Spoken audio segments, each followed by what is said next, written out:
I scare you?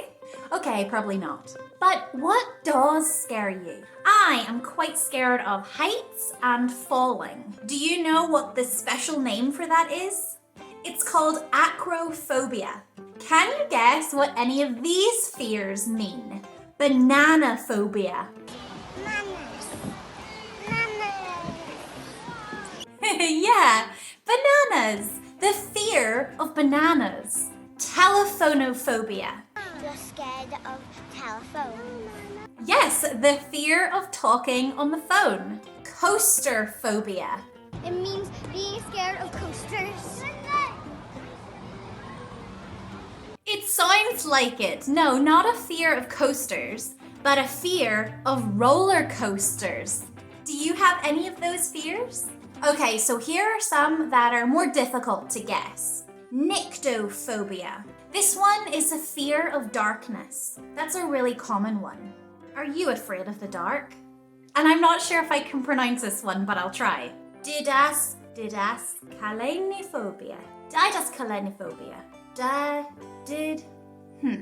Didascalenophobia. I don't know. Anyway, whatever it is the fear of school. Do you have Do you have that fear? And last one, what about theophobia? And nope, it is not the fear of people called Theo. Although that would be sad for people called Theo. Hi, I'm Hannah. What's your name? Hi, my name is Theo. No, theophobia is the fear of God or religion. Makes me kind of sad that some people are scared of God. Well, the story for today is about two men who definitely were not afraid of God, or anything else for that matter.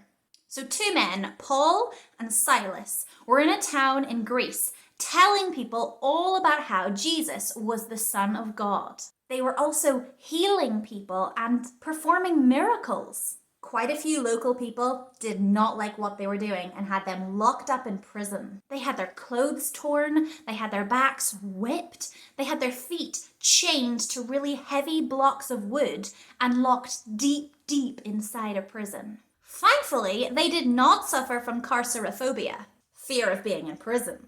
Because at midnight, Paul and Silas were praying and singing songs of praise to God. The jailer who had secured them was told to watch over them and make sure that they didn't escape, or else he would be in a lot of trouble. But he fell asleep. Suddenly, a strong earthquake came and crumbled the prison's walls. Even the men's chains were broken. They were free! If that had happened to you, would you have taken the opportunity and run away? I might have. But guess what? They didn't. When the jailer woke up, he slept through an earthquake. He couldn't see the prisoners and he'd assumed that they had escaped. He knew that he'd be punished for letting them get away, so he took out his sword and was gonna kill himself when Paul and Silas peeked around the corner and said, "Don't harm yourself. No one's escaped." The jailer couldn't believe it. They could have escaped, but they didn't.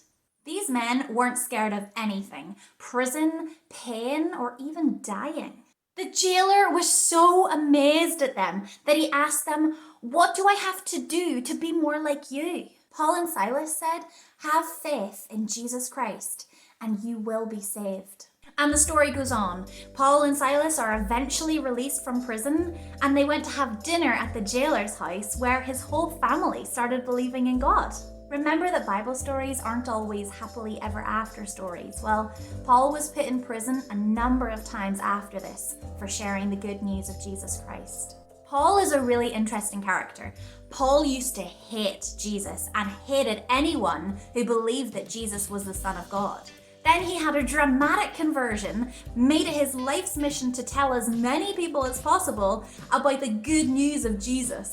When he started believing in Jesus, he was no longer scared of anything. And when you believe in God, you believe that he was with you before you were born, and he'll be with you in heaven after you die.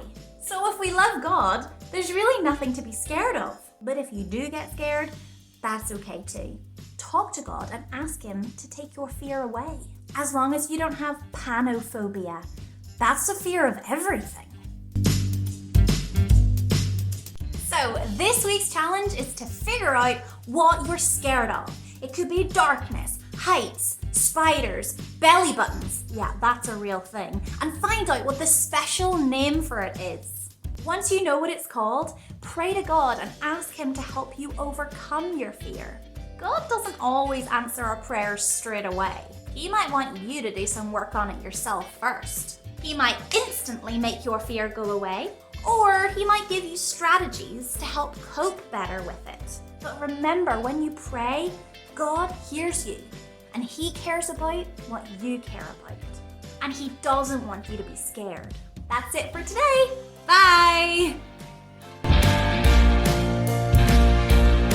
Okay, I changed my mind. This might be my fear.